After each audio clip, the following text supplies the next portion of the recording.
ఇకపోతే మంచి రోజుల గురించి. దేవుడు సృష్టించింది కదా, కాలము ప్రదేశము దేవుడు సృష్టించింది. కాలంతో పాటే ఉంటుంది ఎప్పుడు ప్రదేశం. మీరు సైంటిఫిక్గా ఆలోచిస్తే ఈ భౌతిక ప్రపంచము 3 డైమెన్షనల్ ప్రపంచం. అంటే దానికి ఎత్తు ఉంటుంది, వెడల్పు ఉంటుంది, పొడుగు ఉంటుంది, 3 కొలతలు ఉంటాయి. మీరు ఏది తీసుకున్నా కూడా వెడల్పు కదండి, పొడుగు, ఎత్తు ఉంటుందన్నమాట. 3 కొలత 3 డైమెన్షనల్ అంటాం. 4వ డైమెన్షన్ ఏంటో తెలుసా? టైం, కాలం. కాబట్టి దేవుడు సృష్టించింది ఇది.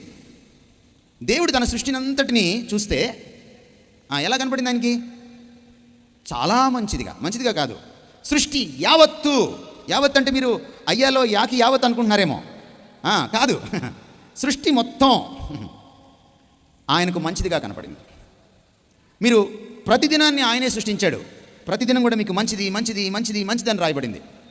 పాపం ఎవరో 2వ దినం మంచిదని రాయలేదు అని పాపం వాళ్ళు చక్కటి బైబిల్ స్టడీ చేశారు. కాబట్టి మంగళవారం మంచిది కాదన్నారు మన వాళ్ళు కూడా. అందుకని ఆయన చివరి వచనం రాయించాడు, 31వ వచనం, ఆదికాండం 1:31. సమస్తమును యావత్తు చాలా మంచిది అన్నాడు. చెడ్డ రోజు లేదు. నేను ఈ స్టేజ్ తీసి మళ్ళీ వేశారు. ఎందుకు వేశారు తెలుసా మీకు?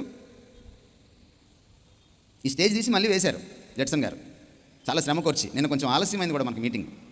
ఎందుకు వేశారు తెలుసా? పెళ్ళి. ఈ చర్చిలో పెళ్లి జరిగింది. ఈ చర్చిలోనే కాదు, మీ రాజమండ్రిలో చాలా చర్చిలో నిన్న పెళ్ళిళ్ళు జరిగినాయి. ఎందుకు నిన్నే జరిగినాయి? కళాకర్ గారు, నిన్న ఎందుకు జరిగినాయి?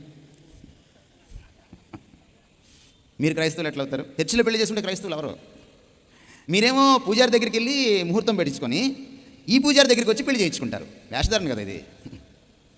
చచ్చినా మీ పెళ్లిలోకి యేసుప్రభు రాడు, నేను చెప్తున్నా మీకు.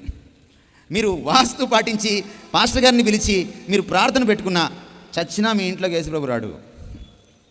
ఎందుకంటే మీరు అగ్నిదేవుని తృప్తిపరుస్తారు కదా. ముందు పాలు పొంగిస్తారు, తర్వాత పాస్టర్ గారిని పిలుస్తారు. మీరు మీ సంగతి ఎవరికి తెలియదు. అందుకని మీ ఇళ్లలోకి ఆయన రాడు, మీ పెళ్ళిళ్ళలోకి ఆయన రాడు. ఆయన్ని గౌరవం ఆయనకి ఎక్కడ దొరుకుతుందో అక్కడికి వస్తాడు ఆయన.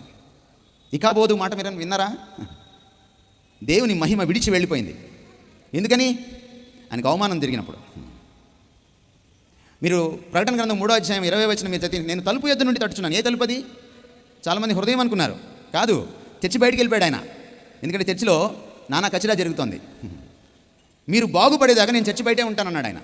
నేను తలుపు తడుతున్నాను, మళ్ళీ మీరు మారు మనసు పొంది నా తలుపు తీస్తే, చర్చి తలుపు, గుండె తలుపు కాదు.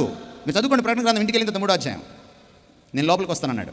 ఎన్ని చర్చిల్లోంచి, ఎన్ని ఇళ్లలోంచి ఆయన వాకౌట్ చేశాడో మన ప్రవర్తన వల్ల, మన వాస్తులు పాటించడం వల్ల, ముహూర్తాలు పాటించడం వల్ల. ఈ దుర్మార్గాన్ని ఇప్పటికైనా మనం ఫుల్ స్టాప్ పెడదాం.